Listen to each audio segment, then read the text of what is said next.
What's up guys, welcome to another video. Today I'm going to show you how to do a factory carrier unlock. I have unlocked hundreds of phones using this method and for me it's my favorite. It works perfectly.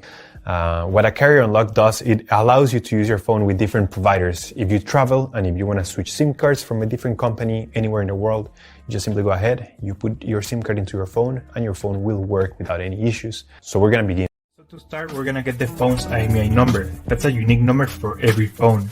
So to get it, simply dial *#06#. As you will see, your 15-digit IMEI number will appear in the screen of your phone. This number is very important. It represents the ID of your phone, and keep it somewhere close because we're gonna use it in a few seconds to unlock this phone. Okay, now we're gonna switch to the computer. We're gonna use this website to request the unlock code to unlock this phone. So first you need to fill in the information about the phone you want to unlock in this form. Processing times may always vary, so be very patient. It may be very fast sometimes, but sometimes it may also take a little bit longer, so just keep that in mind.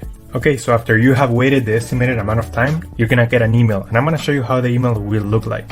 And as you can see here, I got this message and it confirms that the phone has been unlocked. If you have any questions, let me know in the comment section down below. Don't forget to subscribe and I'll see you on the next one. Take care.